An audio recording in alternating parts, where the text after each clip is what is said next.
Hello, Steve White, Steve Arts 89. Okay, Jason Isaacs. I don't like Jason Isaacs. I think he's an asshole. Um, I never liked him in the Harry Potter movies. I didn't like him in Discovery, and I didn't like it when he told fans like me, who are intelligent and have actual criticisms of the show, because there are actual issues with the show, not just haters who just hate for the sake of it. He basically told us to go fuck ourselves. And I don't really think that is an appropriate way to speak to your audience and fans and people who want to watch your show and buy your Blu-rays and buy your books and badges and shit. I really think people should have to sign contracts where they say, I will not tell the fans and audience of this show to go fuck themselves. I think that would help a little bit because it kind of alienates the audience just a little bit. So I never liked him. And I was really glad when the show character got killed in the first season and didn't come back in the second season. There was some talk he would because there were two Lorcas. Um, there was the Prime one who supposedly died, but we never saw that on screen, so he could be found somewhere in a Klingon prison or something and come back. Although I don't know how the hell he'd play that character because that character would be the opposite of the one he played, so it would be a nice, presumably would be a nice, intelligent, quality leader like person, and I don't think he's capable of playing a likable character because he just oozes assholeness, and that's what all these characters are. And I guess that's his thing, that's his niche. It works for him. He's been very successful, but I can't stand him. So I really would never pay to see him. I wouldn't go to any panels that he's on. I went to see Anson Mount because I think he's a gorgeous human being. And I liked his portrayal of Pike in the show, even though I didn't like the show as a whole. There were still problems with it. He kind of saved it for me, and he was perfectly nice and respectful. I told him what I thought of the show, but I liked him, and he was totally respectful, like that I have my own opinion, and it's rather that than be mediocre and not have an opinion, so he was really nice. He knows how to treat fans. He knows how to talk to fans, unlike some assholes who just tell them to go fuck themselves. Um, so getting to the crux of all this, basically, they put him on a panel at Star Trek Las Vegas, and someone asked him about the big twist. Now, the big twist was the show starts off, he's basically a Section 31 person who's commandeered a science vessel by using the war to do this, basically. And it was a pretty disgusting portrayal of Star Trek, making using prisoners for labour and having them fight each other and all this sort of ridiculous stuff that would never happen in Gene Roddenberry's Star Trek. It wouldn't even happen in our society today. But yet that apparently in the future we've de-evolved and act like animals. But that's because he was from the Mirror Universe and he somehow managed to get a whole bunch of people to just join his style of captaining and his crew and like his Mirror Universe evil crew. Um, and then they turn around, because originally it was just like, oh, he's Section 31 and this is all acceptable. This is just how Starfleet works, which disgusted me and I don't think a lot of people bought.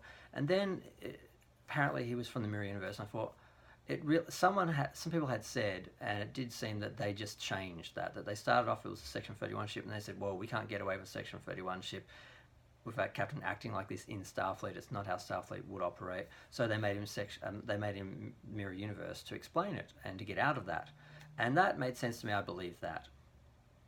Now he's turned around in an interview and he said that when he first was hired, he asked, what is like the motivation for the character? What is he trying to do? Is he trying to get back to the Mirror Universe, or is he trying to bring his troops here? Like, what is his plan? I need to know so I can play the character. And they said, yeah, all those. As in, we don't know, don't have a clue yet. And apparently he was bothered by this and he considered not taking the show for a week because he didn't know where they were going with the character, and it was very hard to accept the role when he didn't know what the character was going to be. And then at some point Akiva Goldsman actually turned to him and said, we don't have a fucking clue what we're doing. And he said this. I've heard the audio. I've seen witnesses who were there say that's what he said. And now he turns around online and says, oh, that's not what happened. They had a plan the whole time. They knew what they were doing. And why is this happening? Because he's also made it apparent that he wants to be on the show again. He wants Prime Lorca to come back, or he wants Mirror Lorca to be shown again. Maybe he thinks he's going to get his own Mirror Universe series or something, where, I don't know how they'd do that. He'd have to be brought back, or they'd have to do it in the past before he came into the Discovery universe.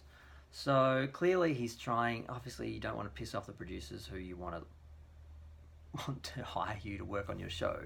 So he's backpedaling. And I don't know how you do that when you go on stage, apparently a bit drunk is what I hear, is you had a bit to drink and you'd say, no, that wouldn't happen, they're professionals. I've been in many conventions and expos where the actors have a bit too much to drink. I mean, I seem to recall one actor, I shouldn't mention by name, who took the microphone with him to the bathroom and we could hear him peeing while he was still talking.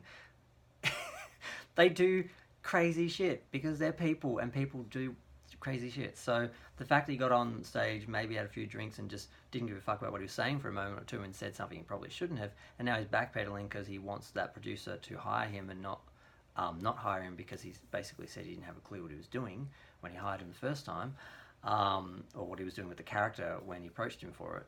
So yeah, don't like Jason Isaacs. I think it's just a good example of his character that he would have a bit to drink, go on stage, badmouth the producers he worked for, and then backtrack, call people liars who were there, who reported what they just reported what he said. They didn't make anything up. They just played the audio and said, like MechaRandom. We all love MechaRandom. She's evil hater Harpee, but you know, she's got a heart of gold somehow at the same time. I don't know. I think she's wonderful. I like her even though I disagree with half the things she says. But I still like her. I listen to her all the time. And there's a lot of people in the fandom Menace who I like. I've been listening to them way back from Discovery Season 1, where I hated the show and I was totally on their team.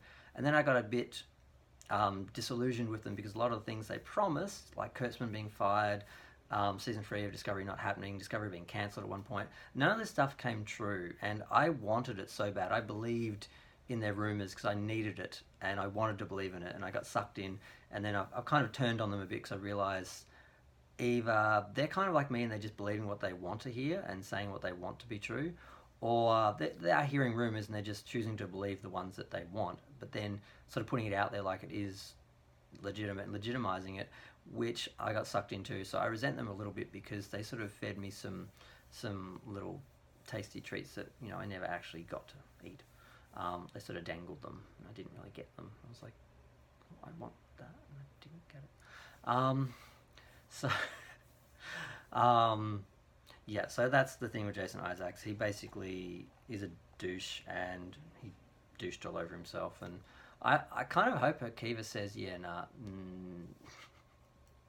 you dissed me, goodbye. I don't know if they could do a Prime Lorca series and make it decent. I don't know if he could play a character that it could be likable. I don't think so. I just hope we don't see him again in Star Trek. I hated Season 1. I hated him in Season 1. I'm glad they made a mirror universe, because if they just had him a Section 1 person, just a normal officer in Starfleet, and that the way he was treating people and leading the crew and as just acceptable, and the way Starfleet could or would do it, was so offensive to me that I'm glad that they went the way they did. And what surprises me is if he was being honest, then they did actually know at least he was from the mirror universe, and they didn't just make that up after they sort of realised that the Section 31 thing wasn't going to fly with a lot of fans and that it wouldn't really work in Starfleet. So that actually gives them more credit than I had given them, because I didn't think they were capable of having even that much planned and sorted out. So he sort of supported one side of the argument that they didn't really have things sorted out before the start of the series. They were making up as they went along.